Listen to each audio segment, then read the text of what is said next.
குக்கிங்கில் என்ன பார்க்க போகிறோன்னா வெந்தயக்கீரை காரக்குழம்பு. வாங்க எப்படி செய்கிறதுன்னு பார்க்கலாம். நம்ம வீட்டிலையே வளர்ந்த வெந்தயக்கீரை இதை வச்சு தான் நம்ம இப்போ காரக்குழம்பு வைக்க போகிறோம். இதை நான் இப்போ கட் பண்ணி எடுத்துக்கிறேன்.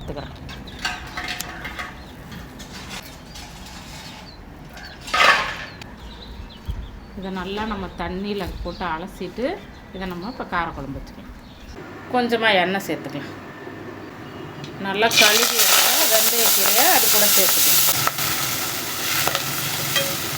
இந்த வெந்தயக்கீரையை அப்படியே வதக்கிட்டு அப்படியே தாளித்து விட்டோம்னா ரொம்ப வெந்துடும், கீரையோட இதுவும் இருக்காது. அதனால் நம்ம ஃபஸ்ட்டு இதை கொஞ்சமாக எண்ணெய் சேர்த்து வதக்கி எடுத்துட்டு கடைசியாக சேர்த்துக்கலாம். கொஞ்சமாக எண்ணெய் சேர்த்துக்கலாம், கொஞ்சமாக வெந்தயம் சேர்த்துக்கலாம், கொஞ்சமாக கடுகு சேர்த்துக்கலாம், கொஞ்சமாக வடகம் சேர்த்துக்கலாம்,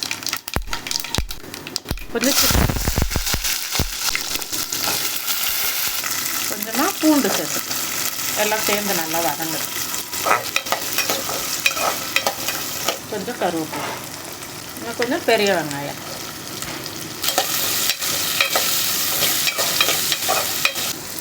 தக்காளி சேர்த்துக்கலாம். காரக்குழம்பு வைக்கிறோம்ல அதே மாதிரி தான் வெந்தயக்கீரை மட்டும் வதக்கிட்டு நம்ம இது கூட சேர்த்துக்கணும். கொஞ்சம் வெந்தயக்கீரையில் கொஞ்சம் சிறு கசப்பாக இருக்கும், அதனால தான் நம்ம அதை காரக்குழம்போட சேர்த்துக்கணும். ஒரு 1/4 ஸ்பூன் மஞ்சள்தூள் சேர்த்துக்கலாம். சின்ன ஸ்பூனில் 1 ஸ்பூன் மிளகாத்தூள் சேர்த்துக்கலாம்.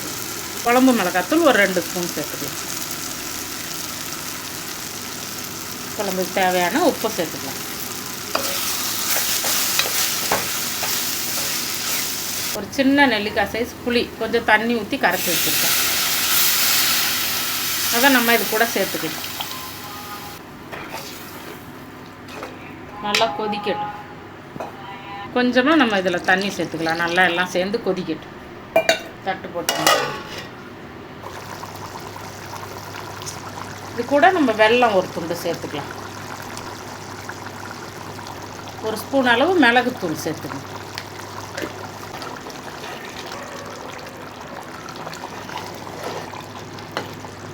இப்போ நம்ம வதக்கி வச்சுருக்க கீரையை இந்த குழம்போட சேர்த்துடலாம். ரொம்ப நேரம் கொதிக்க விடாதீங்க.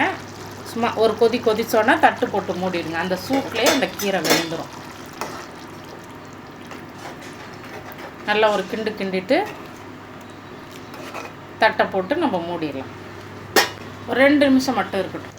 நம்ம வெந்தயக்கீரை காரக்குழம்பு ரெடி ஆகிடுச்சு. நீங்களும் உங்கள் வீட்டில் செஞ்சு சாப்பிட்டு பார்த்துட்டு எப்படி இருக்குன்னு கமெண்டில் சொல்லுங்கள். லைக் பண்ணுங்கள், ஷேர் பண்ணுங்கள், சேனலை சப்ஸ்கிரைப் பண்ணி சப்போர்ட் பண்ணுங்கள். நன்றி.